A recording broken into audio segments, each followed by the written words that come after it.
बंदी छोड़ सतगुरु राम।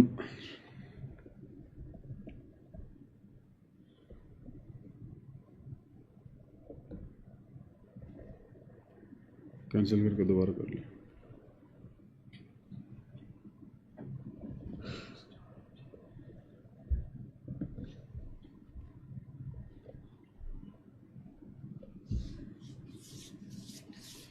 बंदी छोड़ सतगुरु रामपाल जी परमेश्वर जी की जय हो।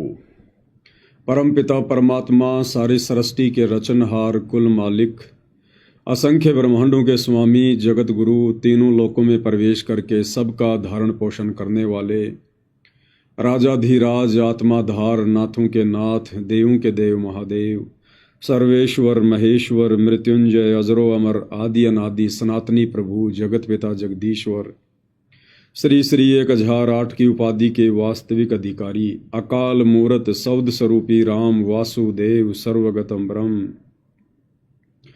परम पूज्य प्रथम पूज्य परम संत परम पुरुष परम धनी परम दयालु सत्य कबीर हक्का कबीर अल्लाहु कबीर अल्लाहु अकबर बाखबर अल्लाह ताला जगत के तारणहार जगत के मुक्तिदाता जगत के जगन्नाथ हारे के सहारे हिंदुओं के राम मुसलमानों के अल्लाह सिखों के वाहिगुरु ईसाइयों के मसीह दया के सागर दयानिधि करुणा के सागर करुणानिधि स्वयंभू परिभू संकट मोचन कष्ट हरण मंगल करण दुख भंजन अविगत कबीर निर्विकार निर्विषम परमात्मा अलय अलेख सतगुरु आदि अनादि सतगुरु असली मर्यादा पुरुषोत्तम असली राम असली कृष्ण असली घनश्याम असली मुरारी राजाओं के राजा महाराजाओं के महाराजा शहंशाहों के शहंशाह सम्राटों के सम्राट भगवानों के भगवान अल्लाहों के अल्लाह प्रभुओं के प्रभु मसीहाओं के मसीह सच्चे वाहिगुरु बाबाओं के बाबा पीरों के पीर सेठों के सेठ जगत सेठ सावड़सा सेठ सर्वगुण संपन्न अनंत कोटि कलाओं के स्वामी अनंत कोटि ब्रह्मांडों के नायक योगियों में महायोगी ध्यानियों में महाध्यानी सिद्धों में परम सिद्ध ज्ञानियों में तत्व ज्ञानी ब्रह्म ज्ञानी महाज्ञानी परम ज्ञानी सर्वश्रेष्ठ ज्ञानी विज्ञानी युवा कबीर समर्थ कबीर असमवात अमित ओजा सच्चे रहनुमा करीम अल्लाह शुभान अल्लाह दुनिया के अंतिम पैगंबर 8 सितंबर 1951 से गांव धनाना जिला सोनीपत हरियाणा भारतवर्ष की पावन भूमि पे प्रकट रियल कल्कि भगवान श्री नारायण साकार हरि श्री बाबा साहेब नूर अनंत परमात्मा सच्चे दरवेश सच्चे बाखबर संत श्रोमणी सतगुरु रामपाल जी परमेश्वर जी के चरण कमल में साध संगति से जुड़े हुए आप और हम सभी सत्सेवक भाई बहनों का अनंत कोटि दंडवत प्रणाम। सत्साई भाई और बहनों, बहुत बड़ी दया बहुत बड़ी मेहर पूज्य गुरुदेव भगवान की सतगुरु रामपाल जी परमेश्वर जी की जिनके शुभ आशीर्वाद से विशेष आशीर्वाद से आप और हम सभी सत्सेवक भाई बहन साध संगति से जुड़कर ज्ञान को आधार बनाकर हर प्रकार से मर्यादाओं में रहते हुए संघर्ष करते हुए निरंतर अपनी आत्मा के कल्याण हेतु गुरुदेव के प्रत्येक वचन में रहते हुए भक्ति मार्ग पर आगे की ओर बढ़ रहे हैं। भाई और बहनों, पूज्य गुरुदेव भगवान की विशेष रजा के बिना विशेष आशीर्वाद के बिना इस कलयुग की बिचली पीढ़ी में इस भक्ति मार्ग पर शास्त्र अनुकूल शत भक्ति मार्ग पर जो कि कांटों की सेज है, बड़े बड़े ऋषि मुनि साधु संत महात्मा आचार्य शंकराचार्य इस मार्ग पर नहीं टिक पाए नहीं चल पाए और इस घोर कलयुग में आप और हम जैसे दो कोटि के जीव निर्बाध रूप से बुलेट ट्रेन की तरह आगे बढ़ रहे हैं। तो ये इस बात का प्रतीक है, इस बात का सूचक है कि परमेश्वर रामपाल जी की आप और हम सभी सत्सेवक भाई बहनों के ऊपर असीम छप्पर फाड़ दया है और इस रजा को हम सभी ने इसी प्रकार से निरंतर बना के रखना है। भाई और बहनों, परमेश्वर रामपाल जी ने अपने भक्तों को केवल 2 ही कार्य बताए हैं। पहला कार्य है कि मर्यादा में रहकर इस भक्ति को सफल करना और दूसरा जितना हो सके इस ज्ञान का प्रचार करना, यानी महिमा करना। सतगुरु की महिमा करना सबसे बड़े प्रचार में आता है, सबसे बड़े प्रचार में। और ये दोनों कार्य गुरुदेव भगवान हम सभी सत्सेवकों से पिछले 8 वर्षों से करवा रहे हैं। तो ये भी एक विशेष संकेत है कि गुरुदेव भगवान की हम सभी के ऊपर विशेष रजा है। भाइयों और बहनों, इन दिनों सोशल मीडिया पर जो अखबार की कटिंग आ रही हैं सतगुरुदेव भगवान के विषय में कि कोर्ट ने उनकी जमानत का रास्ता साफ कर दिया है, अब सतगुरु रामपाल जी जमानत पर बाहर आ सकते हैं। तो भाइयों और बहनों, आप और हमें अच्छे से पता है, बाकी लोगों को पता हो या ना हो, कि परमेश्वर किन परिस्थितियों में बाहर आएंगे। वैसे देखा जाए ज्ञान आधार से तो वर्तमान में गुरुदेव भगवान के हिसार जेल से बाहर आने का जो समय है वो उचित समय नहीं है। हालांकि ये परमात्मा की अपनी मौज, उनकी अपनी मेहर, वो क्या करेंगे क्या नहीं करेंगे, लेकिन आप और हम तो जीव हैं और जीव केवल परिस्थितियों के अनुसार ही आंकलन लगा सकता है। तो जिस प्रकार से गुरुदेव भगवान के जेल से बाहर आने की बातें हो रही हैं जमानत पर, तो दास को तो ज्ञान आधार से यह लगता है कि परमात्मा मुश्किल ही रजा करेंगे, क्योंकि वर्तमान समय उनका हिसार जेल से बाहर आने का उचित समय नहीं है। कुछ भी तो नहीं बदला, कुछ भी तो नहीं सुधरा।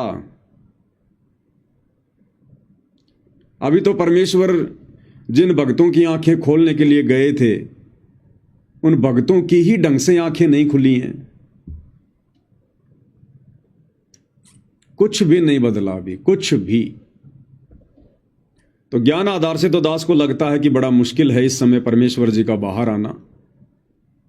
कोर्ट की तरफ से रास्ता साफ हो या ना हो, परमेश्वर कभी कोर्ट के भरोसे नहीं बैठा करते हैं।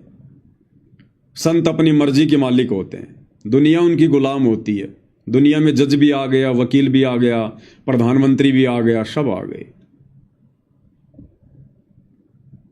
तो कोर्ट की तरफ से अगर रास्ता साफ भी हो जाता है, और यदि गुरुदेव भगवान ना आना चाहें तो कोर्ट कोई जबरदस्ती बाहर नहीं कर सकता। परमात्मा है, परमात्मा कुछ भी कर सकता है, उनके संकेतों से सब कुछ चलता है। जब तक गुरुदेव भगवान का संकेत नहीं होगा तब तक जज की कलम कुछ नहीं कर सकती, कुछ भी। यहां के वकील, यहां के जज तो छोड़िएगा,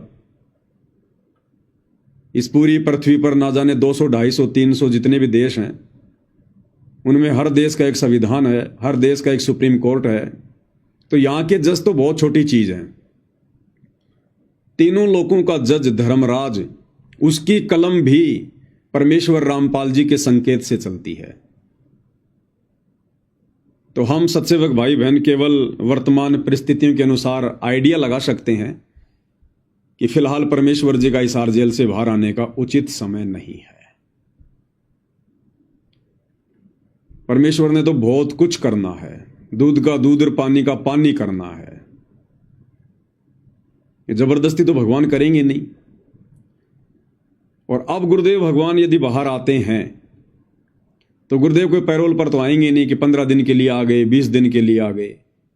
जिस प्रकार से कोर्ट उनके विषय में कह रहा है, उस हिसाब से गुरुदेव जमानत पर आएंगे। और जमानत का मतलब क्या होता है? जब तक वो केस अपने फाइनल डिसीजन पर नहीं पहुंचता है, उसमें चाहे 2 साल लगो चाहे 4 साल लगो, तब तक गुरुदेव भगवान बाहर रहेंगे, बाहर। और भाइयों और बहनों, ये तेजी से परिस्थितियां बिगड़ने का समय है। तेजी से परिस्थितियां बिगड़ेंगी और परमात्मा के भी कुछ नियम हैं, कुछ उसूल हैं। मालिक भी उन प्रकृति के नियमों के साथ में छेड़खानी नहीं करते हैं, जबरदस्ती तो किसी का बचाव करेंगे नहीं। तो ये दुनिया तो अपनी मौत मरेगी मरेगी, परेशानियां उठाएंगी। और गुरुदेव भगवान आश्रम में बैठे रहेंगे, सब कुछ देखते रहेंगे।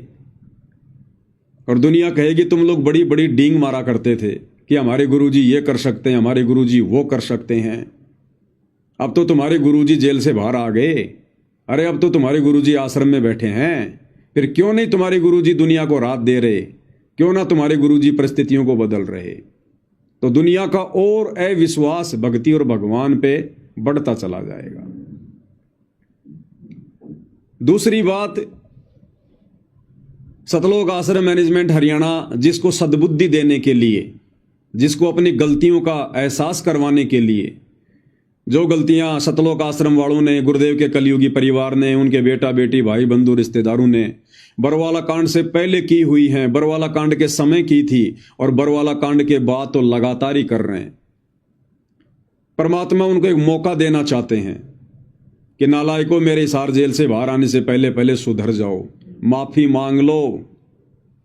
लेकिन इन लोगों का तो कुछ भी नहीं सुधरा, ये तो उल्टा बिगड़ते चले जा रहे हैं। और परमेश्वर ने जो अपना यथार्थ मार्ग 13वां कबीर पंथ, जो साध संगतियां शुरू करवाई हैं, परमेश्वर ने अपनी विशेष आत्माओं को साध संगति से जोड़ा।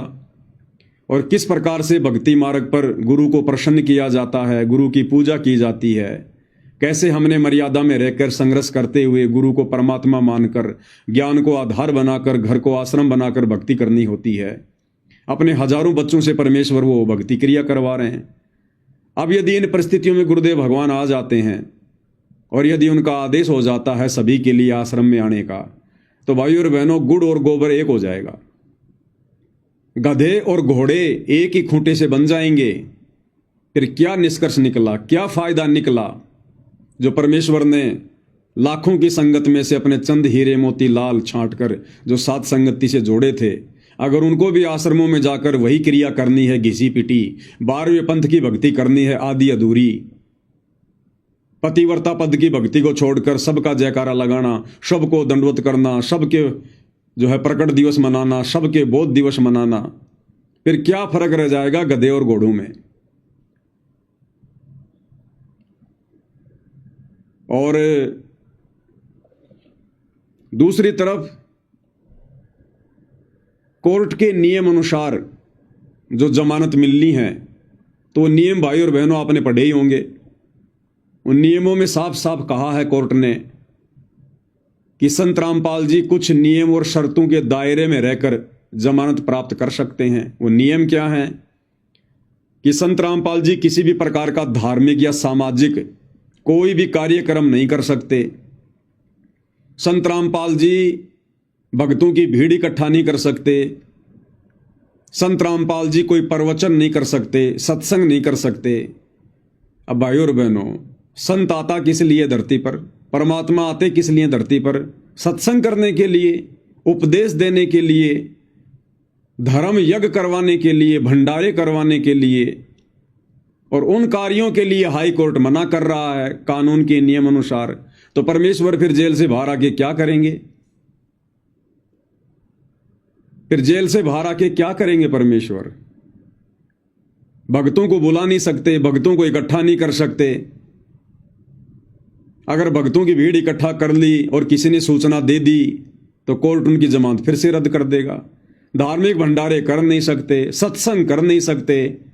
तो जब सत्संग भंडारे नहीं करेगा, जब संत भंडारे नहीं करेगा, सत्संग नहीं करेगा, अपने भक्तों को बुलाकर प्रवचन नहीं करेगा, तो फिर संत और क्या करेगा? तो फिर ऐसी जेल और ऐसा आश्रम उनके लिए तो, क्योंकि संतों के लिए तो ना कोई जेल मायने रखती, ना कोई आश्रम मायने रखता। वो तो लाभ हानि सुख दुख में एक समान ही महसूस करते हैं।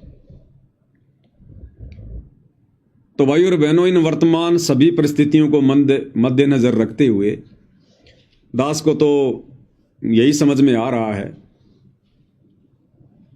कि गुरुदेव का कलयुगी परिवार भले ही अपने आप को शाना समझकर, अपने आप को चतुर समझकर और तमाम मर्यादाओं को दरकिनार करते हुए, राजनेताओं की चापलूसी करते हुए, क्योंकि ये लोग इसीलिए तो ये सारा काम कर रहे थे।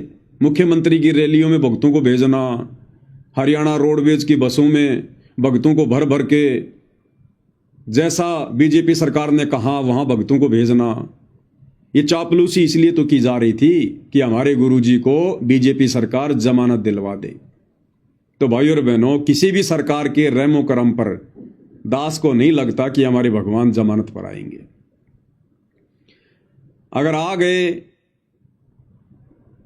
तो उनके कलयुगी परिवार में एक अहंकार उत्पन्न हो जाएगा, एक बहुत भयंकर जो रोग है मान बढ़ाई, अहंकार, कि हमने प्रयास किया, हमने कोशिश की, तब कहीं जाकर गुरुजी जेल से बाहर आए हैं। तो परमात्मा की तो कोशिश है अहंकारियों के अहंकार को तोड़ना। और भी बहुत सारे कारण हैं भाई और बहनों, तो दास को तो लगता नहीं। बाकी देखो, परमात्मा की अपनी मौज है, अपनी मर्जी है। अगर वे आना चाहेंगे तो रोक कौन देगा उनको? फिर हम सब के आइडियाज, हम सब के आंकलन धरे के धरे रह जाते हैं, क्योंकि फिर उनकी मर्जी के आगे किसी की नहीं चलती है। लेकिन दास तो परिस्थितियों के अनुसार बता रहा है। अब भाई और बहनों, दूसरा, अगर गुरुदेव के लड़कों के प्रयासों से और बीजेपी सरकार के सहयोग से अगर गुरुदेव भगवान जमानत पर बाहर आते हैं तो रहेंगे कहाँ, जाएंगे कहाँ? भाई जो लोग जमानत करवा के ला रहे हैं उन्हीं लोगों के पास जाएंगे। और ये कहाँ लेके जाएंगे? इन्होंने तो पहले से ही पब्लिसिटी कर रखी है, विश्व का सबसे बड़ा आश्रम धनाना आश्रम, सबसे बड़ा आश्रम धनाना आश्रम। तो गुरुदेव को ये कहाँ लेकर जाएंगे? धनाना आश्रम में लेके जाएंगे। और जहां गुरुदेव रहेंगे वहां वो प्रवचन नहीं कर सकते, जमानत के नियम अनुसार भक्तों को इकट्ठा नहीं कर सकते। और यदि इकट्ठा किया, भीड़ जमा हुई, तो तुरंत न्यूज जाएगी, तुरंत समाचार जाएगा प्रशासन के पास में। क्योंकि जो प्रशासन के जो मुखबिर होते हैं, उनके जो एजेंट होते हैं, वो हर प्रकार की खबर रखते हैं। तो जमानत कैंसिल। और ये संगत रुकने वाली नहीं है, ये संगत रुकने वाली नहीं है। ये जो भीड़ इकट्ठा कर दी गई है इन आश्रमों में, ये भीड़ अपने कोऑर्डिनेटरों के कहने से नहीं रुकने वाली। अगर इस बात का पता चल गया कि गुरुजी धनाना आश्रम में आ गए, तो ये कोऑर्डिनेटर चाहे कितने पीले पर्चे निकाल देना, फिर कितनी ऑडियो डाल देना, कितना ही धमका लेना, ये अंध भगत हैं, अंध भगत। फिर ये नहीं रुकने वाले जब इनको पता चल जाएगा कि गुरुजी धनाना आश्रम में आ गए। फिर ये जैसे तैसे कुछ भी करके आना पड़े इनको, ये भीड़ आएगी फिर तगड़ी। ये नहीं सुनेंगे फिर तुम्हारी बातें, क्योंकि ये अंध भगत हैं, ये सत्सेवक नहीं है, ज्ञानी आत्मा नहीं है, ये अंध भक्तों की फौज तुम लोगों ने जमा कर दी। फिर ये भीड़ नहीं रुकेगी, चाहे तुम कितने गुरुजी के आदेश बता देना कि गुरुजी का आदेश है, धनाना में कोई नहीं आएगा, कोई नहीं सुनेगा तुम्हारी बात। और अपने गुरुजी के दर्शनों के लिए ताबड़तोड़ आएंगे ये। और जैसे ही भीड़ इकट्ठा हुई, उसके बाद फिर क्या होगा? जमानत के नियम टूटेंगे। दूसरी बात, अगर भीड़ जमा नहीं होगी, गुरुजी सत्संग नहीं करेंगे, भंडारे नहीं होंगे, तो भगत क्या करेंगे? फिर भगत क्या करेंगे? जिस आश्रम में गुरुजी रहेंगे वहां तो संगत जाएगी नहीं, वहां तो संगत को बुलाया नहीं जाएगा डर के मारे। बाकी आश्रमों में संगत बैठी बैठी क्या करेगी?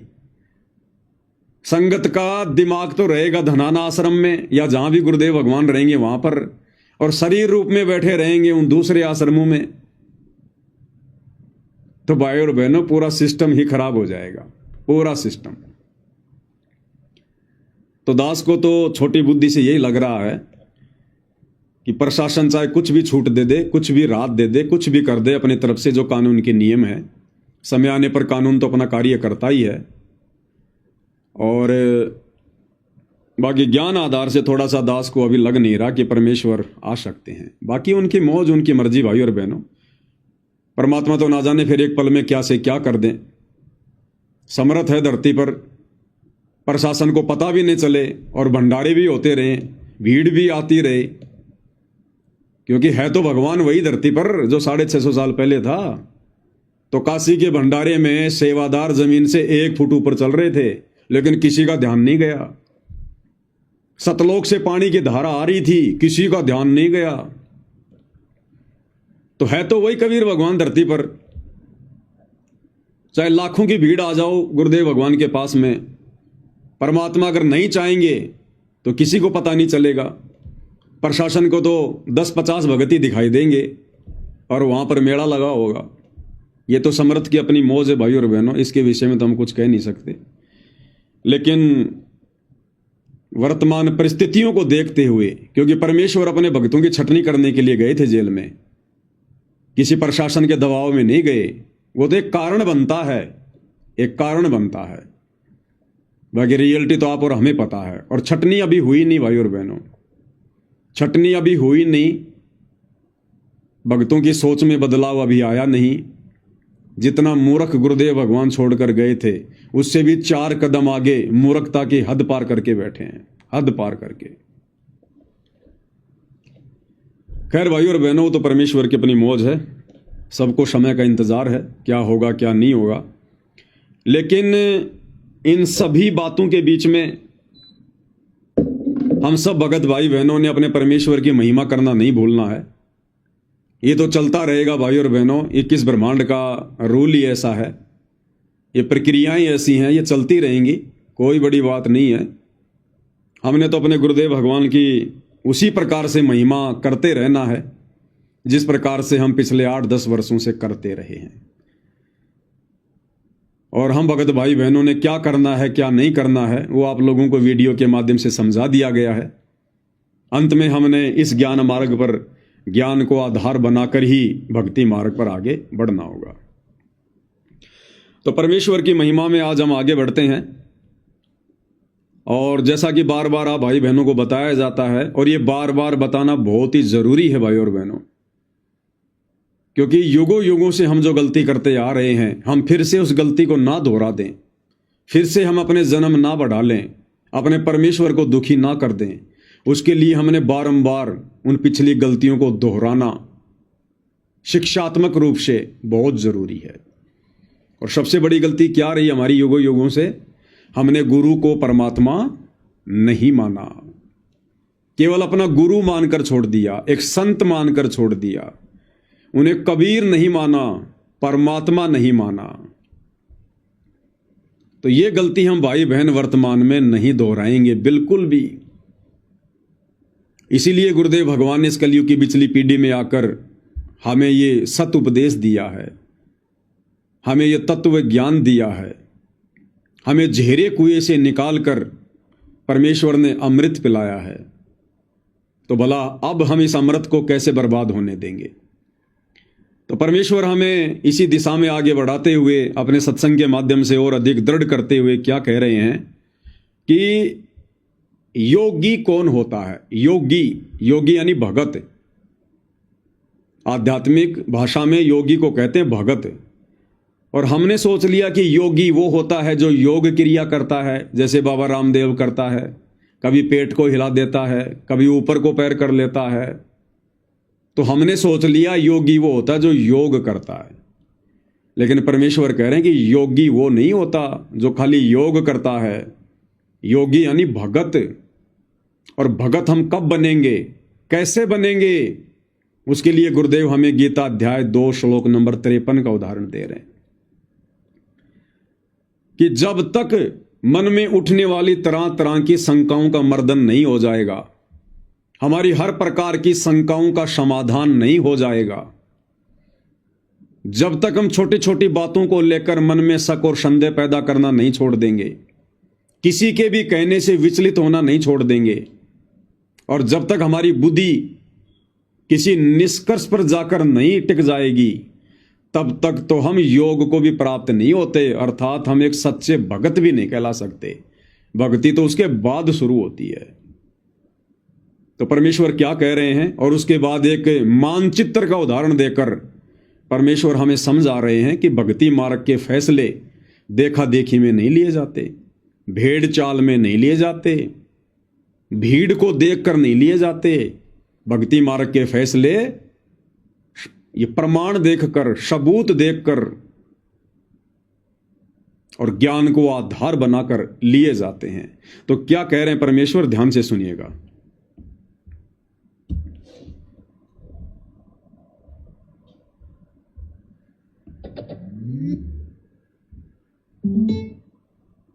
जो वेद बताते हैं वही हमारे हमारे वो महापुरुष बताते हैं जिनको भगवान मिले।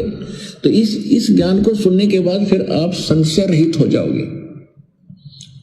और श्रीमद् भगवत गीता अध्याय नंबर 2 के श्लोक नंबर 53 में यही कहा कि अर्जुन, जिस समय तेरी बुद्धि नाना प्रकार के भ्रमित करने वाले ज्ञान वचनों से हटकर एक परमात्म ज्ञान पर, तत्व ज्ञान पर आश्रित हो जाएगी, यानी फाइनल हो जाएगी, तब तो तू योग को प्राप्त होगा। योग प्राप्त होना यानी योगी बनेगा। योगी माने भगत बनेगा। योगी ये नहीं होता जो पेट का पानी हिला दे, ऊपर न पैर कर लिए नीचे न कर लिए, ये तो एक शारीरिक एक्सरसाइज है। योग का अर्थ है भक्त, परमात्मा से मिलने की प्रयत्न करने वाला, नहीं परमात्मा से योग करने वाला, मेल करने के लिए जो प्रयत्नशील है उसको योगी कहते हैं, भक्त कहते हैं। तब तक तू भगत बनेगा। और भगत भी तभी बनोगे जब आप कभी निसंशय होकर लग जाओगे। फिर तो कोई आ जाओ आपके सामने, आप ज्ञान में उससे विचलित नहीं हो सकते। वो चाहे मानो चाहे ना मानो, वो बात। अभी तक भाई और बहनों, संगत में यदि असल में कोई योगी बना है, कोई योग को प्राप्त हुआ है, यदि परमात्मा से मेल करने की दिशा में कोई आगे बढ़ रहा है, केवल सत्सेवक भाई बहन है जो किसी भी बात को लेकर भ्रमित नहीं होते, संशय वाली स्थिति में नहीं होते। हमारा जो मत है हमेशा वो क्लियर रहता है, साफ सुथरा रहता है कि हमने क्या करना है, कैसे करना है। और बाकी हमारे जो अन्य भाई बहन हैं जो सतलोक आश्रमों से जुड़े हुए हैं, वो अभी योग को प्राप्त नहीं हुए। अभी उन्हें कोई भी विचलित कर सकता है, कोई भी उन्हें डगमग कर सकता है। एक सेकंड में उनको राजनेताओं की रैलियों में बैठा दिया जाता है, एक सेकंड में उनको धर्म भंडारों में बैठा दिया जाता है, एक सेकंड में उनको आरक्षणों में बैठा दिया जाता है, एक सेकंड में गुंडों की सीबीआई जांच के समर्थन में खड़ा कर दिया जाता है। बस उनको एक पीला पर्चा दिखा दो, व्हाट्सएप के ग्रुपों में डाल दो, उसके बाद वो नहीं देखते कि गुरुजी का आदेश है या नहीं है, गुरुजी के ज्ञान आधार से उचित है या नहीं है, वो कुछ नहीं देखते। वो बेचारे संशय वाली स्थिति में जी रहे हैं, भ्रमित हैं, डामाडोल हैं भक्ति मार्ग पर। गीता अध्याय 2 श्लोक नंबर 53 के अनुसार अभी उनकी भक्ति शुरू नहीं हुई है। तो परमेश्वर ने योगी भी साध संगति से जोड़कर अपनी सत्सेवक आत्माओं को ही बनाया है। अब आगे गुरुदेव भगवान मानचित्र का उदाहरण देकर क्या समझा रहे हैं कि हमने किस प्रकार से भक्ति मार्ग के फैसले लेने चाहिए। इन आश्रमों से जुड़े हुए भाई बहनों को विचार करना चाहिए ये आगे का सत्संग सुनकर। गुरुदेव इसमें कह रहे हैं कि मान लो आप कहीं जा रहे हो, रास्ते रास्ते रास्ते रास्ते, या जैसे हम लोग भक्ति मार्ग पर चल रहे हैं और रास्ते में आपके किसी से बातचीत हो जाए और आप उसको कहो कि भाई मैं तो जयपुर से दिल्ली जा रहा हूं। वो आपसे पूछे भाई कहां जा रहे हो, और आपको भाई मैं तो दिल्ली जा रहा हूं, और जा रहे हो आप जी बंबई की तरफ उल्टा, और वो व्यक्ति आपसे कहे कि भाई आपकी तो दिशा गलत है, भले पुरुष तू तो उल्टा जा रहा है उल्टा, और जितना उल्टा जाएगा उतना ही तू दुखी होगा, परेशान होगा, तेरा मार्ग उतना ही लंबा हो जाएगा। तो उल्टी दिशा में जा रहा है, दिल्ली तो उधर है उत्तर दिशा की तरफ, तू तो दक्षिण की तरफ जा रहा है बंबई की तरफ। तो गुरुदेव भगवान ने बताया यदि वो होश में होगा, यदि वो समझदार होगा, तो तुरंत विचार करेगा कि इस व्यक्ति ने ऐसा कहा तो क्यों कहा, कोई तो कारण होगा, इसका मेरे से कोई स्वार्थ नहीं है, मेरी और इसकी कोई रिश्तेदारी नहीं है।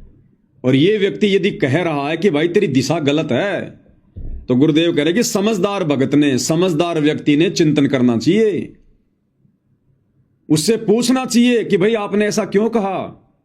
मैं तो बहुत सोच समझ के चला हूं, अपने घर से तफ्तीश करके चला हूं, मैं आपकी बात क्यों मानूं कि मैं गलत दिशा में जा रहा हूं।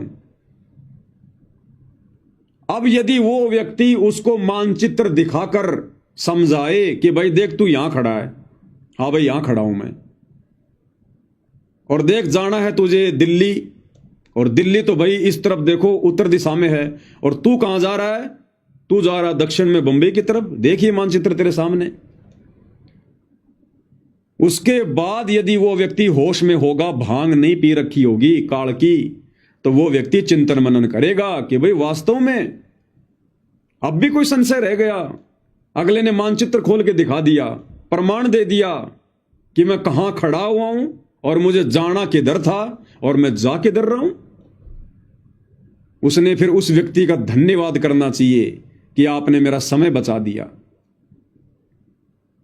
इसी प्रकार भक्ति मार्ग पर गुरुदेव भगवान समझा रहे हैं कि भक्ति मार्ग पर यदि आपकी दिशा गलत है, आप यदि अपने गुरुदेव के नियमों के विरुद्ध चल रहे हैं, भक्ति विरुद्ध कार्य कर रहे हैं, और यदि कोई सत्सेवक भाई बहन साथ संगति वाले रोका टोकी करते हैं, वीडियो बनाकर तुम्हें समझाते हैं कि तुम्हारी दिशा गलत है, तुम सही नहीं जा रहे, गुरुदेव ने हमें जिस भक्ति वाली दिशा में जाने के लिए बताया है, जिन नियमों को फॉलो करने के लिए समझाया है, तुम उसके विपरीत जा रहे हो, तुम भ्रमित हो भाई, भ्रमित।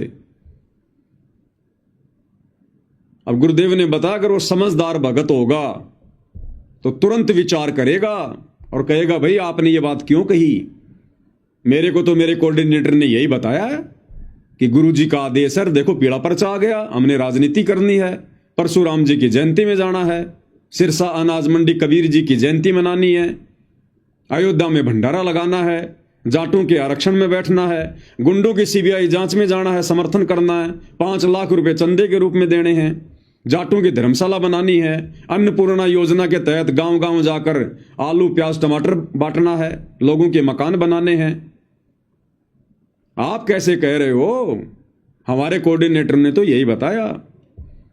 अब यदि सत्सेवक भाई बहन आपको मानचित्र दिखा देते हैं, रियल भक्ति का संविधान की गुरु ने क्या बताया, भाई तेरा कोऑर्डिनेटर गुरु है या सतगुरु रामपाल जी हैं, भाई सतगुरु रामपाल जी हैं, तो सतगुरु रामपाल जी ने जो भक्ति विधि बताई है, भगत की जो रहनी करनी बताई है, क्या करना है क्या नहीं करना है, कौन से कर्म करने हैं कौन से कर्म छोड़ने हैं, अगर तुझे वो बता दिए जाएं, वो नियम बता दिए जाएं, तुझे वो विधान तेरे सामने रख दिया जाए, तब तो मानेगा। तो समझदार भगत तो कहेगा हाँ भाई फिर तो मानना ही पड़ेगा, फिर मैं कोऑर्डिनेटर की क्यों मानूंगा, मैं तो अपने भगवान की मानूंगा। तो गुरुदेव भगवान का संविधान है, उनके सत्संग, उनके द्वारा लिखी गई पुस्तकें, अगर वो उसको दिखा दिए जाएं, समझा दिया जाए कि देख गुरुदेव भगवान ने क्या क्या आदेश दे रखा है सत्संगों में, नियमों में, और देख बावड़े ये तेरे कोऑर्डिनेटर, ये गुरुदेव का कलयुगी परिवार, ये देख काल प्रेरणा से तेरी सारी मर्यादा तोड़वा रहे हैं। अगर भगवान राजनीति करवाएगा अपने भक्तों से, तो भक्ति क्या फिर आसाराम बापू करवाएगा। तो फिर उस भगत ने विचार करना चाहिए कि बात तो सही है भाई, अरे मैं जुड़ा भक्ति मार्ग पर अपने आत्म कल्याण के लिए, मोक्ष के लिए, और मोक्ष होगा सतगुरु के भक्ति विधान पर चलने से, उनकी मर्यादाओं में रहने से, और मैं मर्यादाओं को तोड़कर आगे बढ़ रहा हूं और सोच रहा हूं मैं सतलोक जाऊंगा, ये तो कभी नहीं हो सकता। तो गुरुदेव ने बताया कि जो रियल में जो भगत बीज होगा, अच्छी आत्मा होगी, वो तो विचार करेगी, और जो मूर्ख होगा ना, मूर्ख अज्ञानी प्राणी होगा, जिसके संस्कार कमजोर होंगे, उसको यदि कोई सच्ची बात बताई जाएगी तो वो लड़ेगा, झगड़ेगा कि तेरे को क्या लेना देना है, मैं ठीक जा रहा हूं, तू अपना काम कर, आया बड़ा ज्ञानी ज्ञान देने के लिए। तो वो तो फिर मूर्ख आदमी है। फिर तो परमात्मा कहते हैं गधे की आंख में अगर आप घी डालना चाहोगे तो वो यही समझेगा कि एक मेरी आंख फोड़ना चाह रहा है।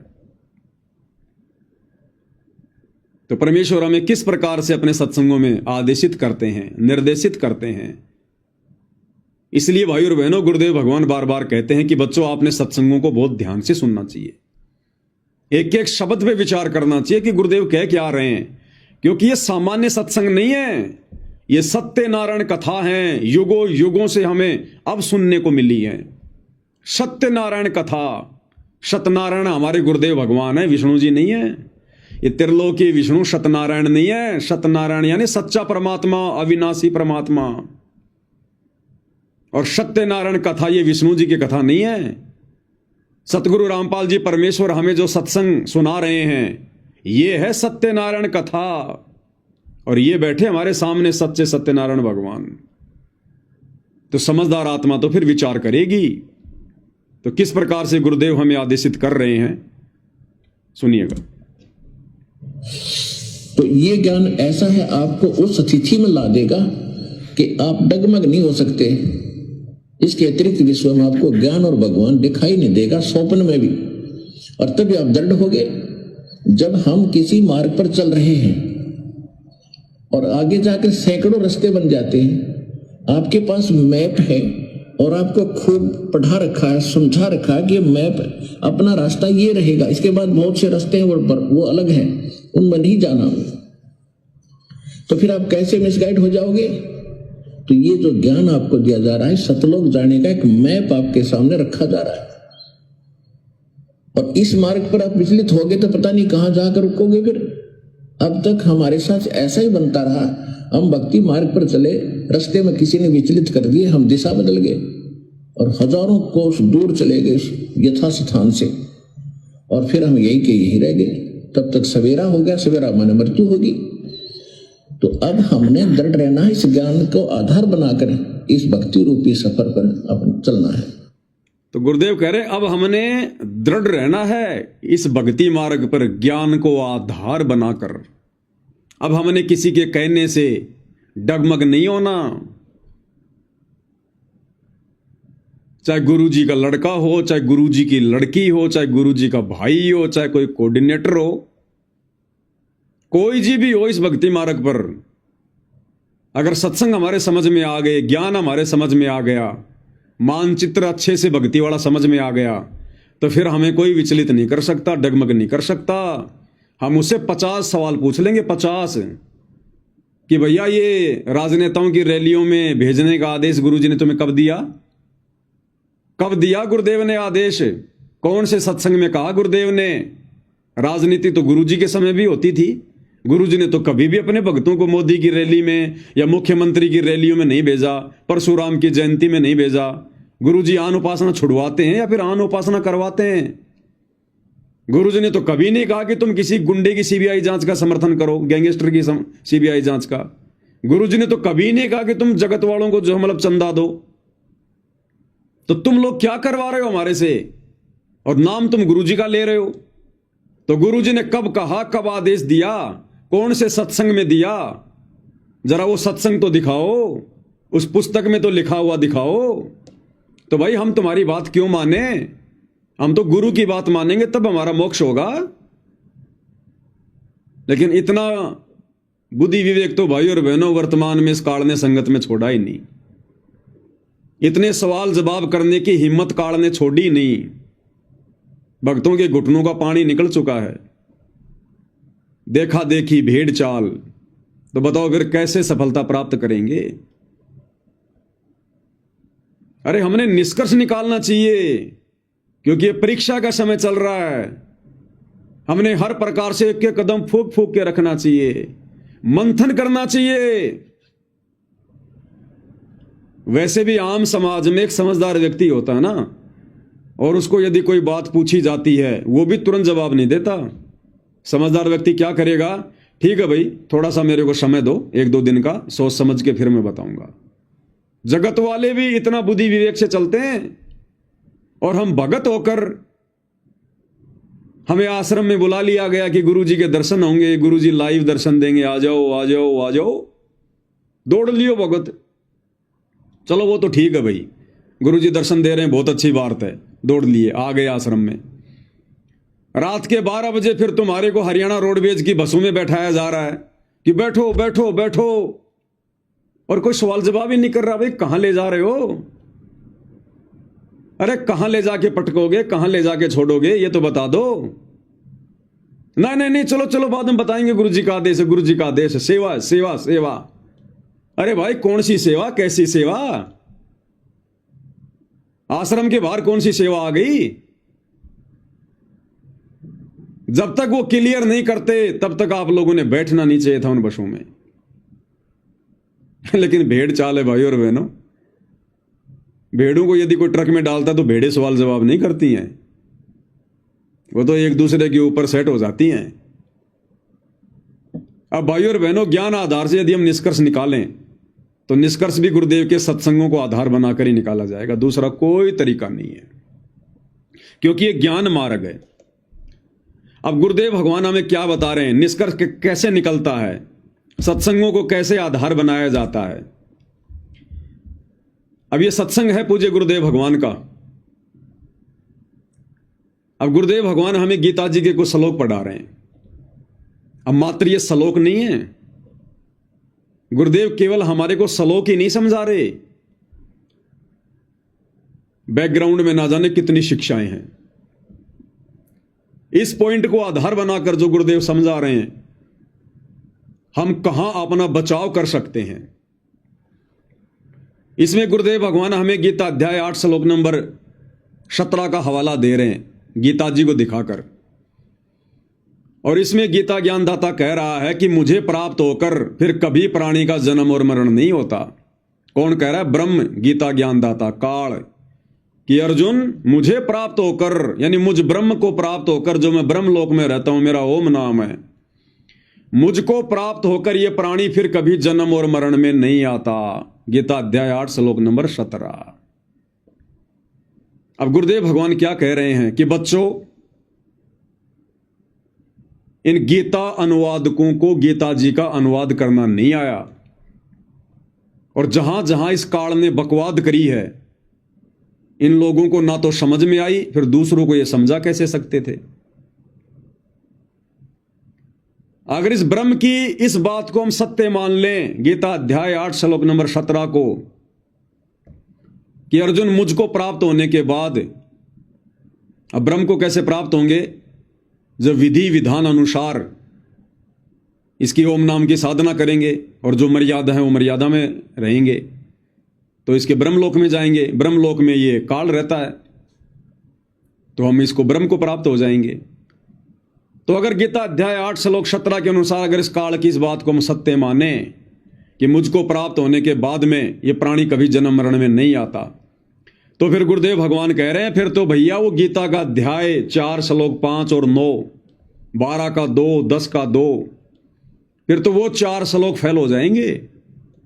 अगर 8 के 17 को सही मान के चलें कि ब्रह्म प्राप्ति के बाद में जन्म और मरण नहीं होता, तो फिर गीता अध्याय 4 श्लोक 5, गीता अध्याय 4 श्लोक 9, गीता अध्याय 10 श्लोक 2, गीता अध्याय 12 श्लोक 2, गीता अध्याय 2 श्लोक नंबर 17 कि अविनाशी तो उसको जान जिसको मारने में कोई सक्षम नहीं। और बाकी श्लोकों में क्या लिखा हुआ है कि अर्जुन तेरे और मेरे भी बहुत जन्म हो चुके हैं, तू नहीं जानता मैं जानता हूं, मेरे जन्म और मरण अलौकिक हैं। अगर 8 के 17 को सही मान लें कि ब्रह्म की भक्ति करने से जन्म और मरण समाप्त हो जाता है, जीव कभी मृत्यु में नहीं आता, दोबारा जन्म नहीं होता, तो फिर बाकी श्लोक पहले वाले वो गलत साबित हो जाएंगे। तो इसी प्रकार भाई और बहनों, पहले आप ये सुनिएगा, फिर आगे भक्ति मार्ग में हम इसका विश्लेषण करेंगे। हे अर्जुन, ब्रह्मलोक पर्यंत सब लोग पुनर्वृत्ति में हैं, परंतु हे कुंती पुत्र, मुझको प्राप्त होकर पुनर्जन्म नहीं होता। अगर ये सत्य है ये श्लोक, तो वो 4थे अध्याय का 5वां और 9वां गलत हो गया, और 15वें अध्याय का 16वां और 17वां भी गलत हो गया, और फिर 18वें अध्याय का 62वां, 15वें अध्याय का 4, 1 से लेकर 4, वो सारे श्लोक गलत सिद्ध हो जाते हैं। नहीं, ये समझन का अंतर है। यहां वो क्या कहना चाहता है कि जो इस मेरे प्रोसीजर को नहीं होते, वो मुझे प्राप्त हो जाते हैं, तो मेरे प्राप्त होने वाले को भी जन्म मृत्यु में रहना ही पड़ता। जो ये बात नहीं जानते, तो क्लियर कर दिया गुरुदेव ने। इसी प्रकार भाई और बहनों, अध्यात्म मार्ग में 2014 बरवाला कांड के बाद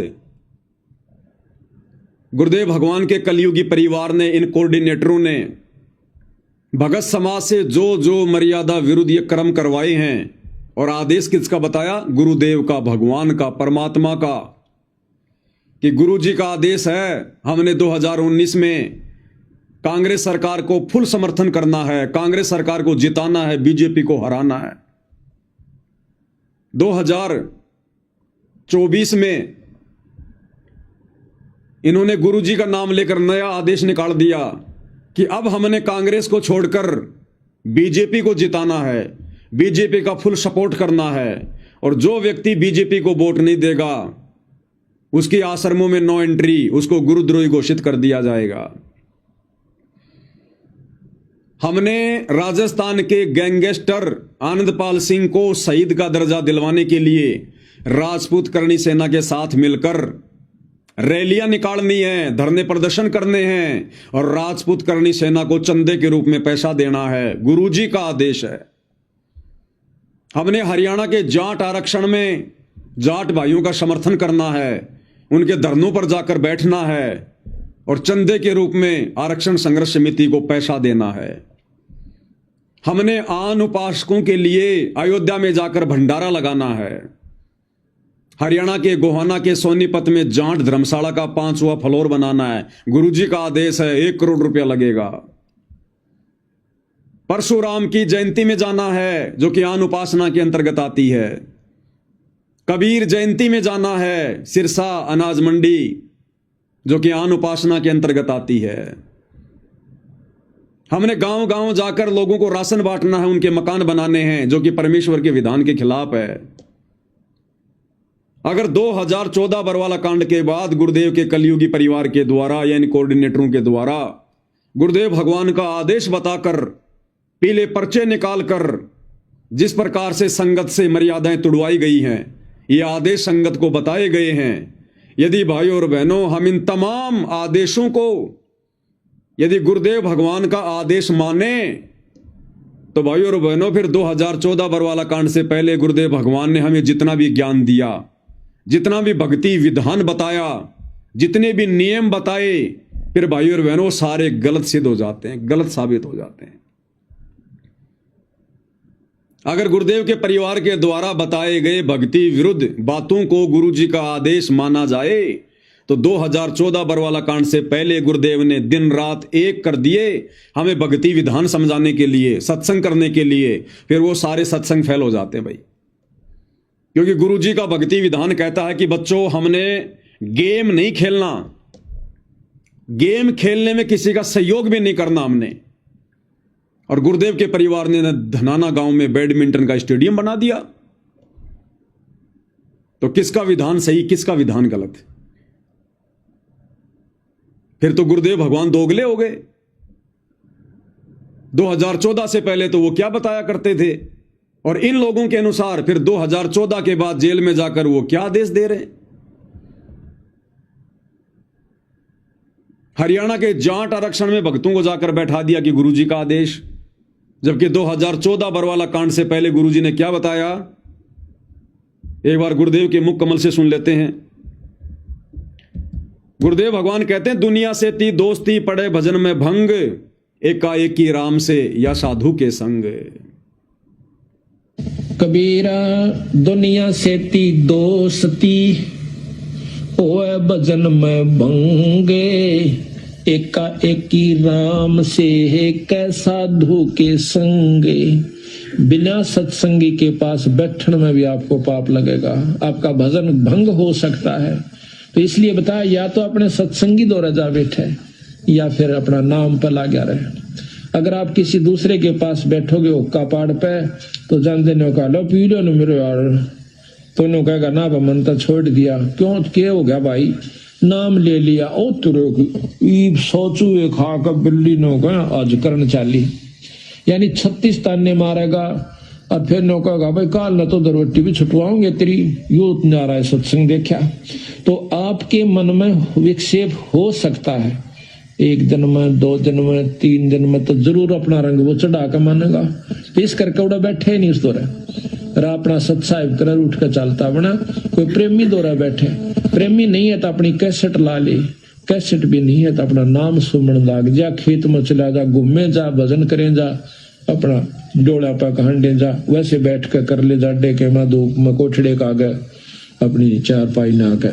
तो कहते हैं कबीरा रसरी पाँव में के सोवे सुख चैन, यो श्वास नंगारा कूच का तेरा बाज रहा दिन रहने।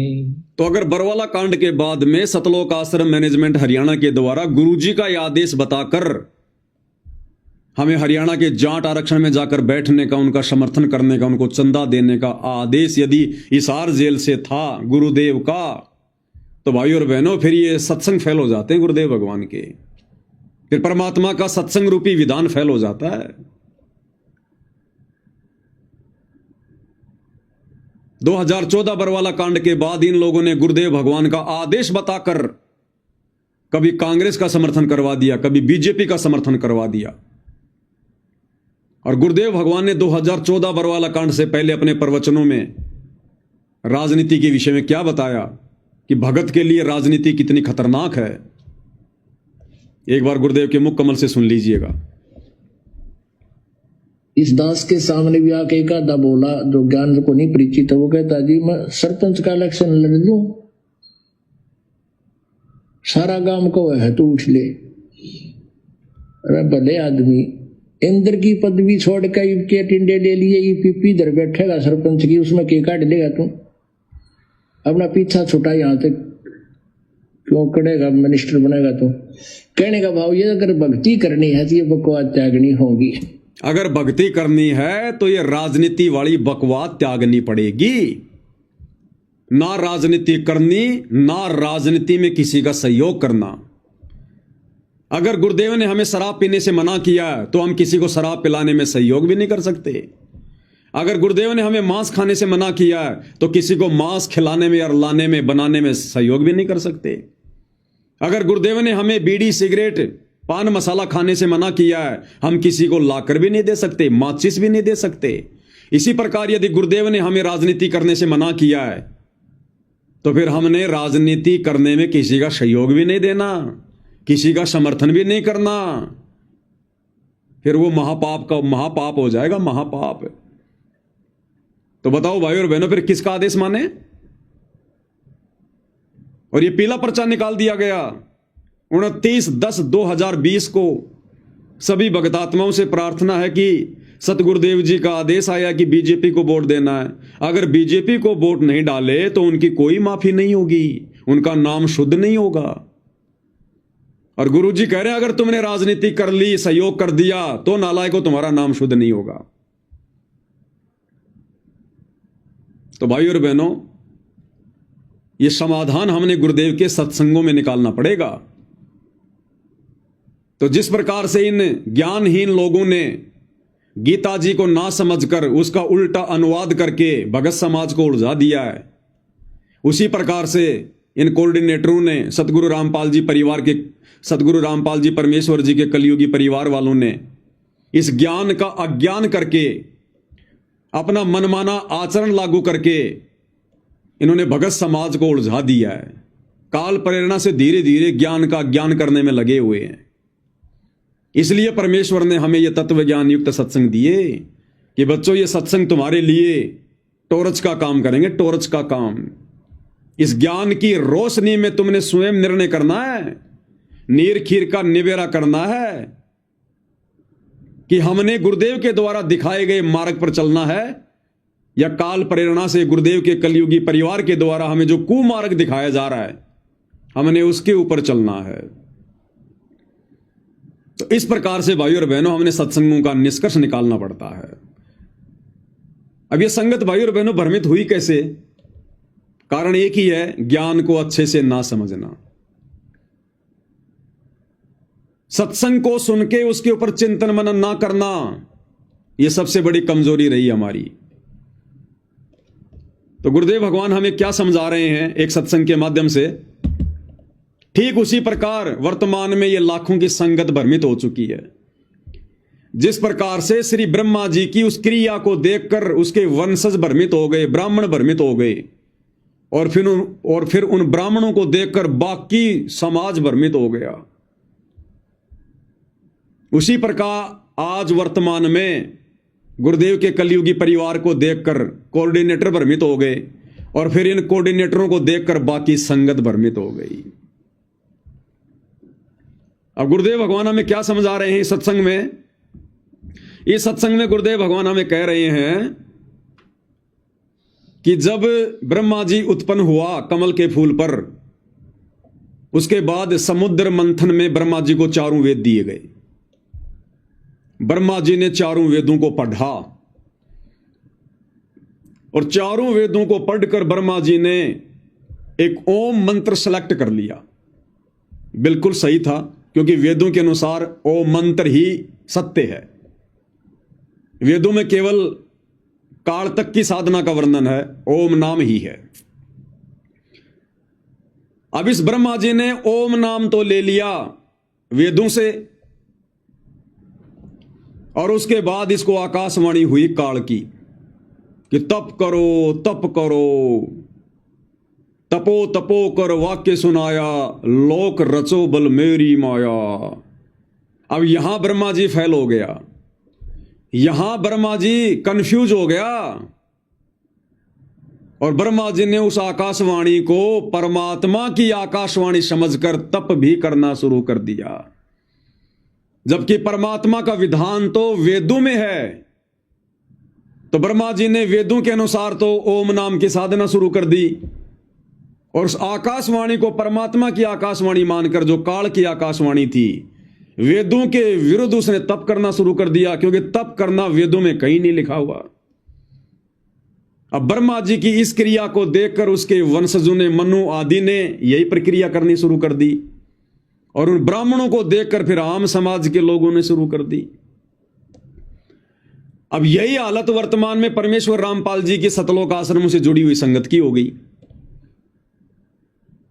हम सभी भगत भाई बहनों ने शास्त्र अनुकूल शत भक्ति परमेश्वर रामपाल जी के सत्संगों से करनी शुरू कर दी। जिस प्रकार वेदों से ब्रह्मा जी ने ओम नाम लेकर शत भक्ति करना शुरू किया, तो शत भक्ति शास्त्र अनुकूल साधना तो हम भगत भाई बहनों ने गुरुदेव के सत्संग सुन सुन के उनसे उपदेश लेकर करनी शुरू कर दी। बिल्कुल ओके। अब गुरुदेव भगवान के जेल जाने के बाद में हिसार जेल से जो ऑडियो बताई गई, जो वीडियो बताए गए, जो लेटर निकाले गए, या कोऑर्डिनेटरों के द्वारा जो पीले पर्चे निकाले गए, उस आकाशवाणी ने भगत समाज को भ्रमित कर दिया। जिस प्रकार ब्रह्मा जी को काल ने आकाशवाणी करके वेदों के विरुद्ध साधना शुरू करवा दी। एक तरफ तो ब्रह्मा जी वेदों के अनुसार सत्साधना कर रहा है, और दूसरी तरफ उस आकाशवाणी के अनुसार मनमाना आचरण कर रहा है। तो इसी प्रकार बरवाला कांड के बाद में भगत समाज कंफ्यूज हो गया ब्रह्मा जी की तरह। एक तरफ तो सतगुरु रामपाल जी के द्वारा बताई गई सत्य साधना कर रहा है, और दूसरी तरफ बरवाला कांड के बाद इन कोऑर्डिनेटरों के बहकाव में आकर, गुरुदेव के कलयुगी बेटा बेटी भाई बंधु रिश्तेदारों के बहकाव में आकर राजनीति भी शुरू कर दी, गुंडों की सीबीआई जांच शुरू कर दी, आन उपासना शुरू कर दी, मनमाना आचरण शुरू कर दिया, देखा देखी शुरू कर दी। ये इन्होंने मनमाना आचरण शुरू कर दिया। तो आज इस बेचारी नादान संगत की स्थिति ब्रह्मा जी की जैसी होगी, ब्रह्मा जी की जैसी। एक तरफ तो वेदों के अनुसार सत्साधना, एक तरफ तो गुरुदेव के सत्संगों के अनुसार सत्साधना, दूसरी तरफ काल की आकाशवाणी को परमात्मा की आकाशवाणी मान के मनमाना आचरण तप करना। तो दूसरी तरफ बरवाला कांड के बाद गुरुदेव के कलयुगी परिवार के पीले पर्चों के अनुसार, नकली ऑडियो वीडियो जो एआई से बनाई जाती है उनके अनुसार राजनीति करना, गुंडों की सीबीआई जांच, स्टेडियम बनाना, आश्रम में हॉस्पिटल बनाना, दुनिया भर का आश्रम में पाखंड शुरू कर देना, आन उपासना करना, भंडारे लगाना, परशुराम की जयंती में जाना, ये शुरू कर दिया संगत ने। तो इस प्रकार से आज पूरी की पूरी संगत जो इन आश्रमों से जुड़ी हुई है, इनकी स्थिति श्री ब्रह्मा जी जैसी होगी, श्री ब्रह्मा जी जैसी। क्योंकि इन्होंने सत्संगों को आधार नहीं बनाया, और हम सत्सेवक भाई बहनों ने सत्संगों को आधार बनाया। हमें ये श्लोक वगैरह सब याद थे, हमें गुरुदेव के आशीर्वाद से ये बातें ध्यान रही कि भैया ब्रह्मा जैसी गलती हम नहीं करेंगे, कि एक तरफ तो सत्साधना भी कर रहे हैं और दूसरी तरफ मनमाना आचरण भी कर रहे हैं। तो ये परमेश्वर की हम सत्सेवकों पर एक विशेष मेहर, एक विशेष रजा रही परमात्मा की। अब भाई और बहनों, अगले सत्संग में गुरुदेव भगवान क्या कह रहे हैं? अगले सत्संग में गुरुदेव भगवान कह रहे हैं कि डॉक्टर तो मरीज को, यदि कोई शुगर का मरीज है तो डॉक्टर तो भैया उसको भूल कर भी चीनी खाने की सलाह नहीं देगा, मीठा खाने की सलाह नहीं देगा, चाहे वो कितना ही कुछ कहे। शुगर के मरीज को डॉक्टर कभी भी मीठा खाने की सलाह नहीं देगा। चाहे उसको अच्छा लगे चाहे उसको बुरा लगे। हां, कोई बाहर का व्यक्ति जो उसकी जान का दुश्मन है वो जरूर उसको शुगर दे देगा, चीनी दे देगा, मीठा दे देगा और बहुत अच्छी वस्तु बताकर देगा, तेरा रोग जल्दी कटेगा। एक बार सुन लीजिए गुरुदेव भगवान के मुख कमल से क्या कह रहे हैं परमात्मा। से कोई रोगी है, शुगर का मरीज, और वो मांगता है कि मुझे कुछ चीनी खाने दो, चीनी दे दो डॉक्टर जी। और डॉक्टर नहीं जो उसको शुगर चीनी दे देगा, मांगता रहेगा। हाँ, उसको मारना ही है तो ठीक है, ले भाई चीनी खा ले। हाँ, डॉक्टर नहीं देगा, बाहर जाकर किसी से मांगोगे वो दे देगा आपको आदेश, भाई मांग रहा है दे दे, वो आपकी जान का शत्रु बन जाएगा। तो भाई और बहनों, गुरुदेव भगवान अध्यात्म के डॉक्टर हैं। आप और हम जन्म मरण के रोगी हैं। आप और हमें शुगर का रोग है, जन्म और मरण का। अब गुरुदेव भगवान तो भाई और बहनों हमें वो कर्म बताएंगे नहीं जिन कर्मों से हमारी मर्यादा बिगड़े। हम शुगर के पेशेंट हैं, गुरुजी डॉक्टर हैं। गुरुजी हमें सलाह नहीं देंगे कि तुम राजनीति करो, किसी भी कीमत पर नहीं सलाह देंगे कि तुम गुंडों के सीबीआई जांच का समर्थन करो। संतों का और गुंडों का क्या मेल। तुम हरियाणा के जाट आरक्षण में जाकर बैठो, अपना समय और समाज से बर्बाद करो। गुरुजी आदेश नहीं देंगे। शुगर के मरीज को चीनी खाने की सलाह डॉक्टर नहीं देगा। तो ये जितने भी मर्यादा विरुद्ध जो कर्म 2014 बरवाला कांड के बाद संगत से करवाए गए हैं, ये उन लोगों के द्वारा करवाए गए हैं जो भगत समाज की जान का शत्रु है, दुश्मन है। कौन? काल। अब काल खुद तो आके चीनी खिलाएगा नहीं, मर्यादा तुड़वाएगा नहीं, वो कुप्रेरणा करके इन आश्रम वालों में, क्योंकि ये मर्यादा तोड़कर बैठे हुए हैं। तो गुरुदेव कह रहे हैं कि डॉक्टर तो भैया किसी भी कीमत पर शुगर के मरीज को चीनी खाने की सलाह नहीं देगा। हां, कोई बाहर का व्यक्ति जरूर दे सकता है, वो जरूर आदेश दे सकता है, और यदि ऐसा उसने आदेश दिया तो समझ लेना वो तुम्हारी जान का शत्रु है, तुम्हारा दुश्मन है। तो भाई 2014 के बाद इस नादान संगत को नकली डॉक्टर बनकर और जो ये चीनी खाने का आदेश दिया है, राजनीति करने का, स्टेडियम बनाने का, आश्रम में हॉस्पिटल बनाने का, आश्रमों पे आश्रम बनाने का, अनमोल समय और क्षमा से बर्बाद करवा दी गई भक्तों की, आरक्षणों में बैठने का, गुंडों की सीबीआई जांच का समर्थन का, अयोध्या में भंडारा लगाने का, जाटों की धर्मशाला बनाने का, सुदामा के महल बनाने का, अन्नपूर्णा मुहिम के तहत गांव गांव जाकर राशन बांटने का, परशुराम की जयंती में जाने का, तो समझ लो वो हमारी जान के पक्के दुश्मन है, पक्के दुश्मन। ये गुरुदेव के सत्संगों का निष्कर्ष है।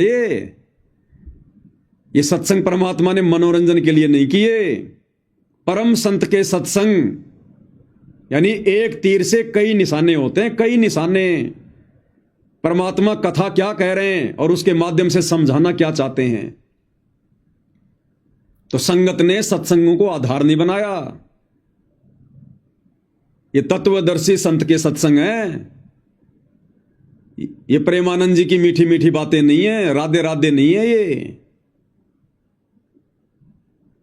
ये गूढ़ ज्ञान युक्त हैं, रहस्य युक्त हैं, कोड वर्ड में हैं। समय आने पर इनका इस्तेमाल करना पड़ता है, कौन सी बात कहां फिट होती है। तो भगत समाज को विचार कर लेना चाहिए कि हमारे शत्रु 2014 के बाद ये उल्टे कर्म करवाकर गुरुदेव का कलयुगी परिवार बना हुआ है, या फिर गुरुदेव भगवान हमारे शत्रु हैं। ये गुरुदेव के ज्ञान आधार से मैच कर लेना भाई, और अपना बचाव कर लेना, नहीं तो माफी नहीं है। अब गुरुदेव भगवान ने क्या बताया भाई और बहनों, इस ज्ञान को अच्छे से समझने के बाद में, जैसे वर्तमान में जो स्थिति आप और हम सभी सत्सेवक भाई बहनों की हो चुकी है, गुरुदेव के इस अमर वचन के अनुसार, सत्संग के अनुसार, गुरुदेव ने क्या बताया कि गीता जी अध्याय 8 श्लोक 1 में अर्जुन ने ब्रह्म से पूछा कि आपने अध्याय 7 के श्लोक नंबर 29 में जिस आपने जिस तत्व ब्रह्म की बात की है, सच्चिदानंद घन ब्रह्म की बात की है, वो कौन है? तो उसका जवाब गीता अध्याय 8 श्लोक नंबर 3 में दिया कि वो सच्चिदानंद घन ब्रह्म है, वो कबीर परमेश्वर है, वो कबीर वाणियां हैं, सच्चिदानंद घन ब्रह्म की वाणियां हैं, जिनमें सारे धर्म और उन कर्मों की जानकारी है कि वो तत्व ब्रह्म कौन है, कि वो सच्चिदानंद घन ब्रह्म है। और फिर आगे क्या बताया गुरुदेव ने कि उस तत्व ब्रह्म से परिचित होने के बाद, उस पूर्ण परमात्मा के विधान से परिचित होने के बाद में, तत्व ब्रह्म से परिचित होने का मतलब है उस पूर्ण ब्रह्म परमात्मा कबीर देव सतगुरु रामपाल जी के तत्व ज्ञान से परिचित होने के बाद, हर प्रकार से सभी की उन धार्मिक यज्ञों की जानकारी होने के बाद, ये प्राणी फिर कोई गलती नहीं कर सकता। फिर ये केवल जरा और मरण से छूटने का ही प्रयत्न करेगा। यहां की किसी भी सांसारिक चीज में कोई इच्छा नहीं रखेगा, यहां की किसी भी बकवाद में अपना पैर नहीं उड़ जाएगा। उस तत्व ब्रह्म से परिचित होने के बाद, यानी उस तत्वदर्शी संत के तत्व ज्ञान से परिचित होने के बाद, ये प्राणी फिर गलती नहीं कर सकता। फिर केवल इसको अपना रोग दिखाई देगा कि तू तो जन्म और मरण का रोगी है, अपना रोग कटवा ले भाई, नहीं तो दुर्गति भयंकर हो जाएगी। यहां पे क्या कह रहे हैं परमात्मा, ध्यान से सुनिए भाई और बहनों, फिर हम इसका निष्कर्ष निकालेंगे। अध्याय नंबर 8 के श्लोक नंबर 1 में अर्जुन ने पूछा कि आप जी ने जो 7वें अध्याय के 29वें श्लोक में बताया है कि तत्व ब्रह्म को जान के और सारे अध्यात्म स्पिरिचुअल नॉलेज से, कंप्लीट स्पिरिचुअल नॉलेज, संपूर्ण अध्यात्म ज्ञान से परिचित और सभी कर्मों से परिचित प्राणी केवल जरा और मरण के इस संकट से छूटने का प्रयत्न करता है। जरा माने बुढ़ापा, बुढ़ापे का दुख, मरण माने मृत्यु का कहर। ये दोनों दुख यहाँ पर कंपलसरी। तो जिसको ये ज्ञान हो जाता है, जो तत्वदर्शी संत की शरण में चले जाते हैं, उनको तो संपूर्ण अध्यात्म ज्ञान प्राप्त हो जाता है। फिर वो केवल उस तत्व ब्रह्म से परिचित हो जाते हैं, तत्व ब्रह्म से और सारे अध्यात्म ज्ञान से, सब कर्मों से। जैसे कोई किसी से कोई धोखा करेगा तो उसका फल भोगना पड़ेगा, चोरी करेगा तो वो देना पड़ेगा, उसके गधा बनकर देना पड़ेगा। तो ये कर्मों से परिचित हो जाने के उपरांत प्राणी गलती नहीं करेगा, भूखा रह सकता है। क्या कह रहे हैं गुरुदेव, उस तत्व ब्रह्म से परिचित होने के बाद, तत्वदर्शी संत से उपदेश लेने के बाद, तत्व ज्ञान से परिचित होने के बाद, अब गुरुदेव के जो सत्संग है वो तत्व ज्ञान है, उससे परिचित होने के बाद ये प्राणी फिर गलती नहीं कर सकता। तो भाई और बहनों, यदि ये नादान संगत जो आज सतलोक आश्रमों से जुड़ी हुई है, अगर ये गुरुदेव भगवान के तत्व ज्ञान युक्त सत्संग सुनकर उस तत्व ज्ञान से, तत्व ब्रह्म से परिचित हो गई होती, तो भाई और बहनों फिर ये बकवाद नहीं कर सकते थे, फिर किसी का पेड़ा पर्चा इनको डगमग नहीं कर सकता, कोई भी कोऑर्डिनेटर इनको उल्टे रास्ते पर नहीं चला सकता था, गुरुदेव का परिवार संगत को भ्रमित नहीं कर सकता था, आरक्षणों में नहीं बैठा सकता था, गुंडों की सीबीआई जांच में नहीं बैठा सकता था, किसी भी कुपात्र के हाथों में फिर यह संगत 1 रुपया भी भूल कर नहीं देती, अगर यह संगत तत्व ब्रह्म से परिचित हो जाती तो। इसलिए दास बार बार कहता है कि आश्रमों से जुड़ी संगत को तो तत्व ज्ञान की छींट भी नहीं है। अब उस तत्व ब्रह्म से कौन परिचित हुआ? सारे धर्मों की, उन कर्मों की, आध्यात्मिक यज्ञों की जानकारी किसको प्राप्त हुई? केवल साध संगति से जुड़े हुए सत्सेवक भाई बहनों को। तभी तो हमें अपना ये जन्म मरण का रोग दिखाई दे रहा है। हम लोग एक एक कदम भक्ति मार्ग पर फूंक फूंक के रख रहे हैं कि हम किसी के पीले पर्चों के गुलाम नहीं हैं, हम गुरुजी के कलयुगी परिवार के गुलाम नहीं हैं, हम किसी कोऑर्डिनेटर के गुलाम नहीं हैं, हम गुलाम हैं अपने भगवान के और उनके तत्व ज्ञान के। सत्संग ही हमारे गुरु हैं, ज्ञान ही हमारा गुरु है, और जैसा हमें परमात्मा का विधान निर्देशित करेगा हम वैसा ही चलेंगे। तो तत्व ज्ञान से, तत्व ब्रह्म से केवल सत्सेवक भाई बहन परिचित हुए हैं, जो काल की किसी भी प्रकार की सूक्ष्म चाल में फंसने से बचे हुए हैं। और तभी भाई और बहनों हम यहां से अपनी भक्ति को सफल करके गुरुदेव के साथ में बाहर निकल पाएंगे। इसलिए तो परमात्मा कहते हैं ये संसार विघ्न की घाटी कोई निकलेगा बिरला सूर। ये संसार विघ्न की घाटी है, बहुत टेढ़ा मेढ़ा रास्ता है। काल इतनी आसानी से भक्ति परवान नहीं चढ़ने देगा, मर्यादाओं में नहीं रहने देगा। ये संसार विघ्न की घाटी और कोई निकलेगा बिरला शूर। कौन बिरला? जो उस तत्व ब्रह्म से परिचित हो जाएगा। तत्व ब्रह्म से अब ये नादान संगत भाई और बहनों ना तो उस तत्व ब्रह्म से परिचित है और ना तत्व ज्ञान से परिचित है। तत्व ब्रह्म कौन? सबसे बड़ा परमात्मा, परम अक्षर ब्रह्म, सत्य पुरुष कबीर देव, जो वर्तमान में सतगुरु रामपाल जी के रूप में धरती पर प्रकट हैं। ये है वो तत्व ब्रह्म, सार ब्रह्म, सार शब्द, भक्ति का सार, भक्ति का मूल, भक्ति का निष्कर्ष। इस तत्व ब्रह्म से केवल संगत परिचित है, साध संगति से जुड़े हुए भाई बहन। और इसी कारण से हम भाई बहनों ने अपने गुरुदेव भगवान के अलावा किसी अन्य को परमात्मा मानने से बिल्कुल इनकार कर दिया। हमारे हृदय में, हमारे दिलो दिमाग में, हमारे घर में, हमारे घट में हमारे पूज्य गुरुदेव भगवान के अलावा दूसरा कोई तत्व ब्रह्म नहीं है। हमारे खुद के भाई बहन हमारे को भ्रमित करना चाहते हैं, हमें डगमग करना चाहते हैं काल प्रेरणा से। काल खूब कोशिश करवा रहा है। एक वो 25 मिनट की इन्होंने AI से फिल्म बनाई, संत और परमात्मा का अद्भुत मिलन। वो काल ने इसीलिए तो बनवाई कि साथ संगत वालों को भ्रमित किया जाए, और ऑलरेडी जो लोग आश्रमों में आते हैं जो भ्रमित हैं उनको और ज्यादा भ्रमित किया जाए और गुरु को परमात्मा ना मानने दिया जाए। और आज उस वीडियो को देखने के बाद में सतलोक आश्रमों से जुड़ी हुई संगत अपने दिलो दिमाग में इस बात को गांठ बांध चुकी है कि सतगुरु रामपाल जी परमात्मा नहीं है। सतगुरु रामपाल जी तो 1997 में सतलोक चले गए, उनको तो कबीर जी ने सतलोक भेज दिया। अब तो संत रामपाल जी के चोले में कबीर जी हैं, यानी सत रामपाल जी परमात्मा नहीं है, संत रामपाल जी के रूप में कबीर जी हैं। काल ने उस फिल्म के माध्यम से संगत के ऊपर बहुत गहरा अपना शिकंजा कस डाला और साथ संगत वालों को भ्रमित करने की कुचेष्टा थी ये। लेकिन साथ संगत वालों को तो परमात्मा ने पहले से ही तत्व ब्रह्म से परिचित करवा दिया कि तुम्हारे गुरु के अलावा दूसरा कोई कबीर नहीं है, कोई तत्व ब्रह्म नहीं है।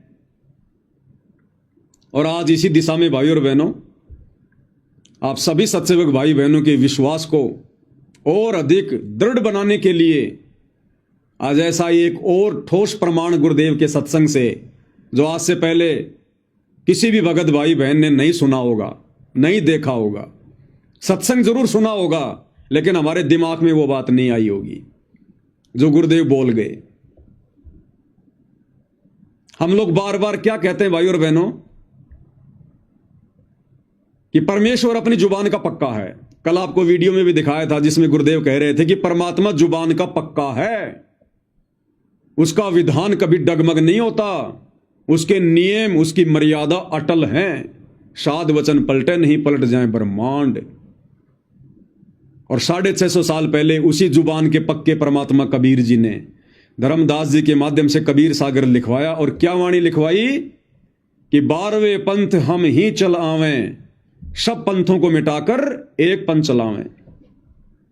तो 12वें पंथ में उस जुबान के पक्के कबीर परमात्मा ने खुद ही आना था, खुद ही 12वें पंथ में। और 12वें पंथ में आने के लिए उस कबीर परमात्मा ने वैसी ही लीला की जैसी लीला परमात्मा हर एक युग में करते हैं।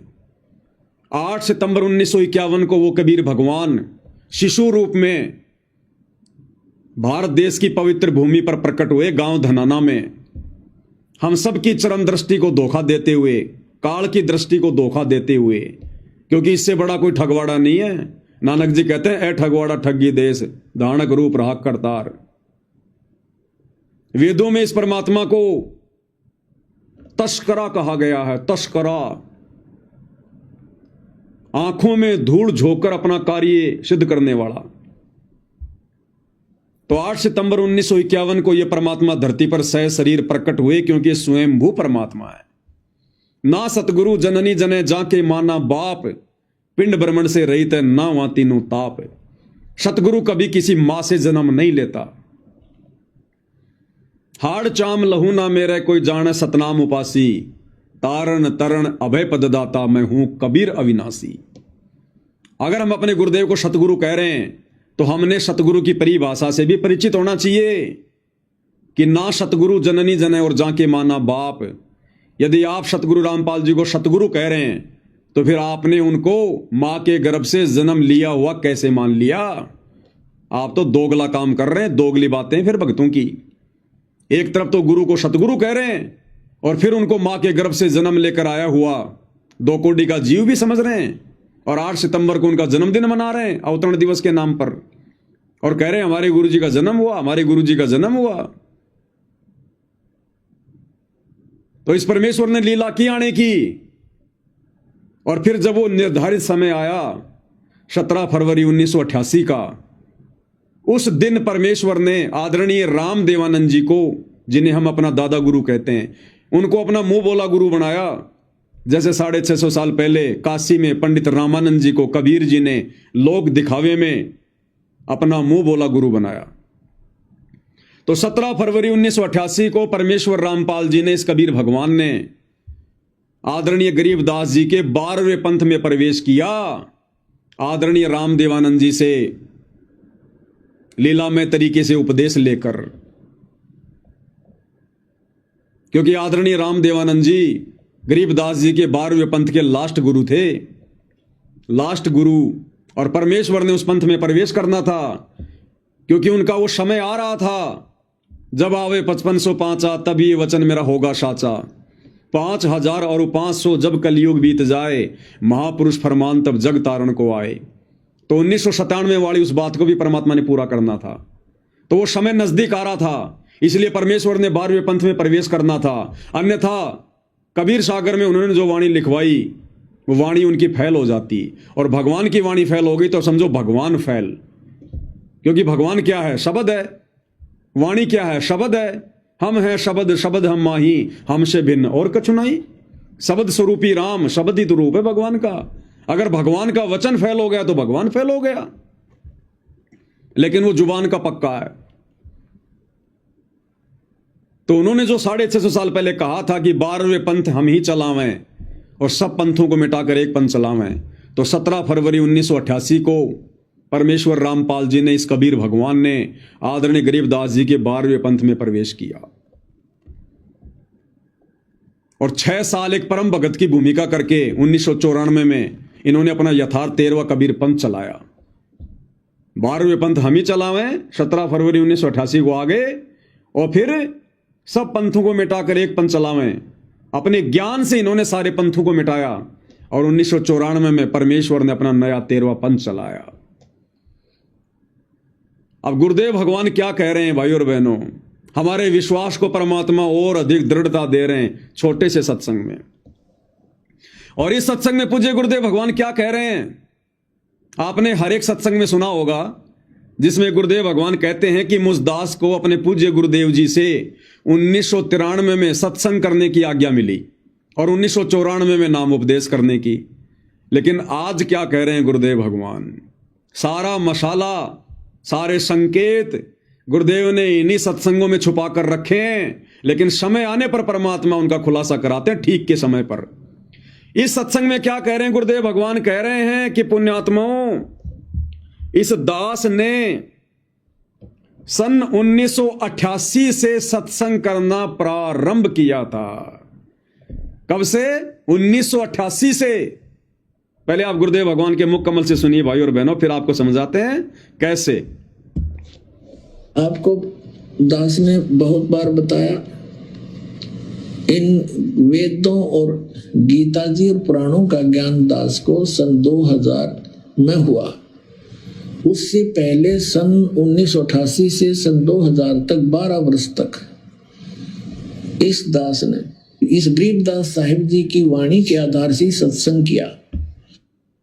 सन 1988 से 2000 तक यानी 12 साल गुरुदेव कह रहे हैं कि दास ने सन 1988 से 2000 तक 12 साल सत्संग, और क्या कह रहे हैं, इस दास ने सत्संग 1988 से करना शुरू किया और 1988 से लेकर सन 2000 तक यानी 12 वर्ष तक आदरणीय गरीबदास जी के सदग्रंथ साहिब को आधार बनाकर सत्संग किया।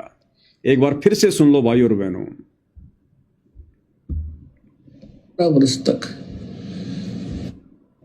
1988 से सन 2000 में हुआ।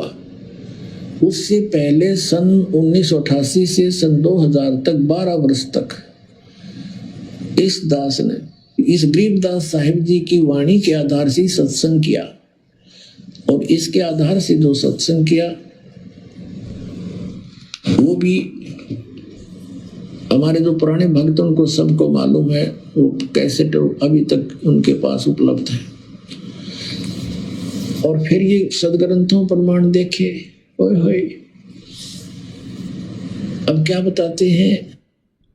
तो गुरुदेव भगवान ने सत्संग का समय क्या बताया, 1988 से सन 2000 12 साल गरीबदास जी की वाणियों के अनुसार मैंने सत्संग किया। परमात्मा कह रहे हैं कब से कब तक, 1988 से सन 2000 तक। और फिर क्या करें परमात्मा कि इस दास को वेदों और गीता का ज्ञान तो सन 2000 में हुआ, उससे पहले 1988 से लेकर सन 2000 तक 12 वर्षों तक गरीबदास जी की वाणियों के अनुसार सत्संग किया। अब 88 में गुरुदेव ने सत्संग कब किया भाई? अरे 88 में तो नाम लिया गुरुजी ने, वो तो एक भगत बने थे, सत्संग तो उनके गुरुदेव किया करते थे। 88 में कब सत्संग किया परमात्मा ने? 17 फरवरी 1988 को तो उन्होंने उपदेश लिया भाई। ये आश्रम वाले गुरुदेव का बोध दिवस मनाते हैं 17 फरवरी को, कि 17 फरवरी 1988 को संत रामपाल जी को अध्यात्म का ज्ञान हुआ। उससे पहले तो संत रामपाल जी को पता ही नहीं था कि भक्ति क्या होती है। इस कारण से ये आश्रम वाले गुरुदेव को जीव मानकर, मनुष्य मानकर उनका बोध दिवस मनाते हैं। बोध यानी ज्ञान, बोध यानी ज्ञान, और दिवस यानी दिन, वो दिन जिस दिन संत रामपाल जी को आध्यात्मिक ज्ञान हुआ। और गुरुजी कह रहे हैं कि मैंने 1988 में सत्संग करना शुरू कर दिया था। अरे भैया, कबीर पंथ में 1988 में सत्संग कौन करेगा? जिसको पूरा ज्ञान होगा। अब भाई और बहनों, 17 फरवरी 1988 को गुरुदेव ने सत्संग किया, और सत्संग कौन कर सकता है? परमात्मा। आपको कई बार सुनाया गुरुदेव के मुख कमल से कि सच केवल परमात्मा ही कह सकता है, सत्संग केवल परमात्मा ही कर सकता है, दूसरा कोई सच कह ही नहीं सकता।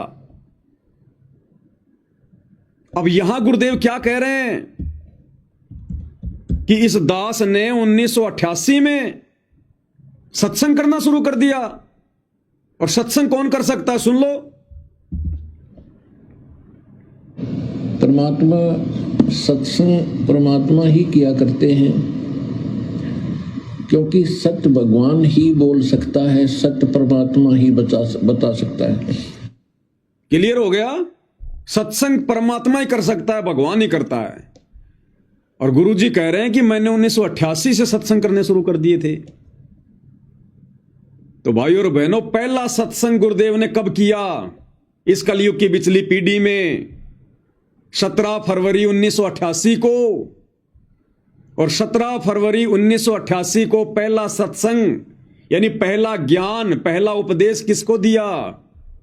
दादा गुरुजी को, आदरणीय राम देवानंद जी को। 17 फरवरी 1988 को परमेश्वर रामपाल जी ने नाम उपदेश दिया, उनको ज्ञान दिया कि प्यारी आत्मा, अब तेरा काम समाप्त हुआ, तेरे को केवल यहीं तक लेकर आना था मैंने। अब बैठ के तू अपनी भक्ति कर, और लोक दिखावे में आप मेरे गुरु बने रहो, और बाकी मैंने आपको उपदेश दे दिया है, अपनी भक्ति करो, अपना बेड़ा पार कराओ। और गुरुदेव ने क्या बताया कि मेरे गुरुजी ने मुझे प्रथम नाम और शतनाम दोनों एक साथ दे दिए, जबकि उन्होंने नहीं दिए, उनके पास तो था ही नहीं। 17 फरवरी 1988 को परमेश्वर रामपाल जी ने अपने मुंह बोले गुरु आदरणीय राम देवानंद जी को, क्योंकि वो अच्छी आत्मा थी और अच्छी आत्मा को दोनों मंत्र एक साथ दिए जा सकते हैं, प्रथम नाम और शतनाम। तो परमेश्वर रामपाल जी ने 17 फरवरी 1988 को आदरणीय राम देवानंद जी को ये प्रथम नाम और शतनाम दोनों एक साथ दिए, और उसके एक सप्ताह के अंदर अंदर उनको सार नाम दे दिया। लेकिन सार शब्द नहीं, सार शब्द तो उनको दोबारा से मनुष्य जन्म लेना पड़ेगा। गुरु का गुरु बन के कभी कोई पार नहीं हो सकता। यहां से गुरु की भूमिका निभा के कोई पार नहीं हो सकता। 650 साल पहले पंडित रामानंद जी ने कबीर जी के गुरु की भूमिका निभाई, पार हो गया, दोबारा से जन्म लेना पड़ा। तो 1988 में पहला सत्संग गुरुदेव भगवान ने 17 फरवरी के दिन, जिस दिन को ये नादान सतलोक आश्रम वाले गुरु को मानुष मानकर और बौद्ध दिवस के रूप में मनाते हैं, हम सत्सेवक भाई बहन नहीं मनाते, कभी नहीं मनाया। हम तो इनको भी मना करते हैं उल्टा कि क्यों मूर्खता कर रहे हो, कल को पछताना पड़ेगा। अरे जगत गुरु वो होता है जो पूरे संसार को ज्ञान दे, और जगत गुरु का कभी बौद्ध दिवस नहीं मनाया जाता। दूसरे से ज्ञान लेकर कभी कोई जगत गुरु नहीं बनता। तो भाई और बहनों, जो गुरुदेव भगवान कह रहे हैं ना कि इस दास ने 1988 से 2000 तक सत्संग किए, तो 1988 में सत्संग, और सत्संग कौन कर सकता है? भगवान। इसलिए अब वो वाणी सत्य साबित होती है कि 12वें पंथ हम ही चलावें। ये कबीर परमेश्वर स्वयं है, ये जुबान का पक्का है। ये कलयुग की बिचली पीढ़ी है भाई और बहनों। परमात्मा आप और हमें एडी से चोटी तक फुल कर देंगे। गुरु को मानुष मानने की गुंजाइश रत्ती भर भी नहीं रहेगी, रत्ती भर भी, जो आत्मा मोक्ष की अधिकारी होंगी। इसलिए परमेश्वर ने सात संगतियां शुरू करवाई, क्योंकि अपने द्वारा किए गए सत्संगों का निष्कर्ष गुरु नहीं निकालेगा। गुरु ने वेदों का निष्कर्ष निकाल दिया, गीता जी का निकाल दिया, पुराणों का निकाल दिया, दूसरे संतों के सत्संगों का निष्कर्ष निकाल दिया, लेकिन अपने सत्संगों का निष्कर्ष कभी गुरु निकाल के नहीं देगा। उसके लिए गुरु ने सात संगतियां शुरू करवाई है, और हम जैसे 2 कोटि के जीवों को परमात्मा ने सद्बुद्धि बख्शी है। तो धरती पर स्वयं कबीर भगवान है, परमेश्वर है, और ये परमेश्वर किसी की जमानत के भरोसे नहीं है, किसी कोर्ट की यश के भरोसे नहीं है, किसी जज के भरोसे नहीं है। ये अपनी मर्जी का मालिक है। ये 1 सेकंड में यहां, 1 सेकंड में सतलोक। तुम्हारे जज को तो पता भी नहीं चलता दिन में कितनी बार सतगुरु रामपाल जी हिसार जेल से सतलोक जाते हैं और कितनी बार वापस आकर बैठ जाते हैं। ये अबंध परमात्मा है। गरीब ऐसा सतगुरु हम मिल्या, बेपरवाह अबंध, परम हंस पूर्ण पुरुष, रोम रोम रविचंद। अरे यहां की अदालतें छोड़ दो, यहां के जज तो छोड़ दो। गुरुदेव भगवान कहते हैं, बच्चों ये दास धर्मराज के दरबार में, वो धर्मराज जो एक ब्रह्मांड का सुप्रीम जज, जो ब्रह्मा विष्णु महेश का भी मुकदमा अपने हाथ में लेके चलता है, उस धर्मराज के दरबार में हमारे वकील बनकर, हमारे एडवोकेट बनकर, लीगल एडवोकेट बनकर, और ये सतगुरु रामपाल जी परमेश्वर हमें वहां से बाइज्जत बरी करवाएंगे। फिर इनको भला यहां कौन सा जज बांध के रख सकता है? कौन सी जेल बांध के रख सकती है? अपनी मर्जी के मालिक हैं। अपनी मर्जी से गए, अपनी मर्जी से जज की वो कलम चलवाई, और जिस दिन बाहर आना होगा अपनी मर्जी से जज की कलम चलवाएंगे। तो ये परमेश्वर तो हम सबका लीगल एडवाइजर है। नहीं पता तो सुन लो भाई। न किसी का कर्ज ले रखा हो, और वो कहेगा भाई तुझे जब छोड़ूंगा तो मेरा कर्ज दे देगा, तो हम इसका कर्ज दे देंगे, छोड़ेगा, छोड़ना पड़ेगा इसको। तो स्वयं भी अपना वायदा करता है। तो इसके सतर की जो भक्ति है, हम त्रिकुटी पर जाकर परमात्मा आपके साथ होगा इस दास के रूप में। क्या कह रहे हैं कि परमात्मा आपके साथ होगा त्रिकुटी पर धर्मराज के दरबार में इस दास के रूप में, यानी गुरुदेव कह रहे हैं मेरे रूप में। तो आज क्या गारंटी है कि गुरुदेव के रूप में परमात्मा नहीं होंगे? अरे त्रिकुटी पर क्या पता चलेगा कि गुरु जी के रूप में परमात्मा है? जब वहां पता नहीं चलेगा हमें, तो वर्तमान में भी क्या पता भाई? परमात्मा ही हमारे गुरु जी के रूप में। फिर हम ये बात क्यों नहीं स्वीकार कर रहे भाई? त्रिकुटी पर कौन सा हमारी आंखों के सामने गुरु जी में कबीर जी घुसेंगे? तो वर्तमान में फिर हम ये विश्वास क्यों नहीं कर रहे कि वर्तमान में भी तो हमारे गुरु जी के रूप में कबीर भगवान है?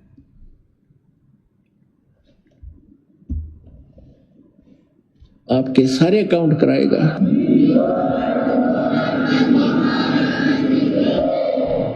और वहां पर आपके एडवोकेट का काम करेगा परमात्मा इस दास के रूप में। और ये सारे मंत्र बोल बोल सुनाओगा वहां जाकर धर्मराज के दरबार में कि लो जी आपके विधान में है सर्वधर्मान परित्यज्यमाम एकम शरणम व्रज, उसके 70 की ये पूंजी पकड़ो। फिर वो बोलते नहीं, उनको वो विवश होकर के वह पूंजी जमा करनी पड़ती है, क्योंकि लीगल एडवाइजर साथ होता है, वो होता है भगवान खुद ही, और उनको मालूम हो जाता है।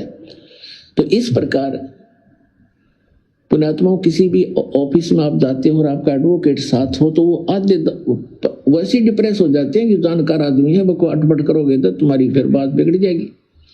तो इसलिए गुरु की आवश्यकता आपको अंतिम श्वास तक पड़ेगी। और गुरु पूरा गुरु हो।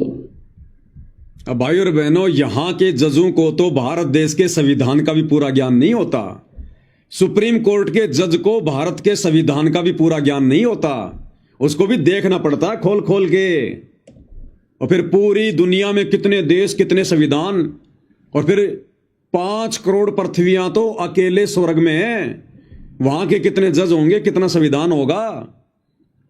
और इस परमेश्वर रामपाल जी के आगे वो एक ब्रह्मांड का, तीनों लोगों का सुप्रीम जज धर्मराज भी थर थर कांपता कि भाई जानकार आदमी है, ये भगवान है। अगर जरा भी अटपट कर दी तो मामला बिगड़ जाएगा। इनसे बढ़कर कानून का जानकार और कोई नहीं है। तो भाई और बहनों, ये परमात्मा किसी जज के दबाव में बैठे हैं क्या? इनको किसी वकील की जरूरत है क्या बाहर आने के लिए? ये केवल भाई और बहनों यहां के विधान को पूरा करते हैं परमात्मा। एक सभ्य नागरिक की भूमिका निभाते हुए परमात्मा केवल यहां के विधान को फॉलो करते हैं। इन्हें जरूरत नहीं है, इनके ऊपर किसी का विधान लागू नहीं है। इनका विधान पूरी सृष्टि पर लागू है।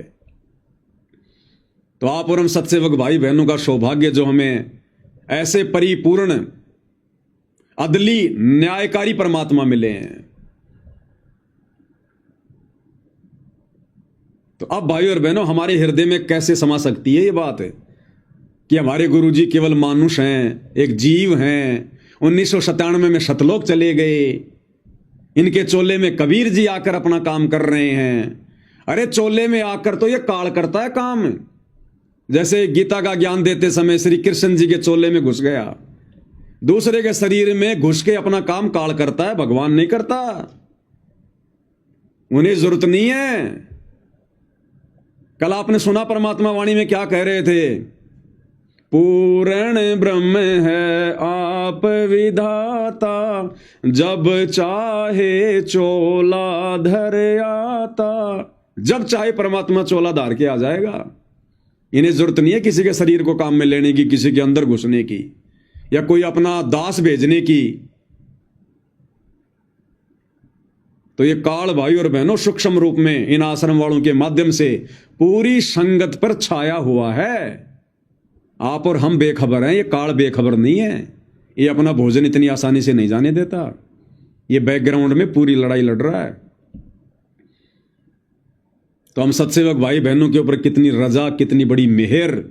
हम इसकी एक भी बकवाद का हिस्सा नहीं बने, हम इसकी एक भी चाल में नहीं फंसे। तो परमेश्वर कैसे आप और हम भाई बहनों को, साथ संगत वालों को बाईपास निकाल के ला रहे हैं इस परीक्षा के समय में। इसलिए भाई और बहनों, जितना हो सके उतना परमात्मा का गुण गाओ, मालिक का बार बार धन्यवाद करो। ये परमेश्वर हम नीचों पर ऐसी दया, ये मालिक हमारे अंदर ऐसा क्या था, आपने क्या देखा भगवान, आपके तो सभी बच्चे, फिर हमारे ऊपर ऐसी विशेष मेहर क्यों। तो ये तो गुरुदेव को पता है भाई और बहनों, ऐसी विशेष मेहर क्यों। और इस मेहर को हमने इसी प्रकार से ज्ञान को आधार बना के रखना है भाई और बहनों। अंतिम श्वास तक ये काल बहुत झटके देगा, बहुत लड़ाइयां लड़ेगा भी, बहुत बकवाद करवाएगा। इसका तो यही काम है, बकवादी का काम ही बकवाद करना होता है। तो आप और हम भाई बहनों ने सावधान रहना इसी प्रकार से, गुरुदेव की आड़ लेकर, गुरुदेव की ओट लेकर, गुरुदेव की पीठ पीछे खड़े होकर, क्योंकि हमारा सबसे बड़ा सहारा हमारा गुरु है और कोई नहीं। तो भाई और बहनों, परमात्मा के आशीर्वाद से इसी प्रकार इस तुच्छ जीविया से हम उनकी महिमा करते रहें, ज्ञान आधार से भक्ति मार्ग पर आगे बढ़ते रहें, और गुरुदेव भगवान अपनी मेहर इसी प्रकार से हमारे ऊपर बनाए रखें। तो आज की साथ संगति में केवल इतना ही। गुरुदेव हम सबको आशीर्वाद दें, आज्ञा दें, हमारा मार्गदर्शन करें। बंदी छोड़ सतगुरु रामपाल जी परमेश्वर जी की जय हो।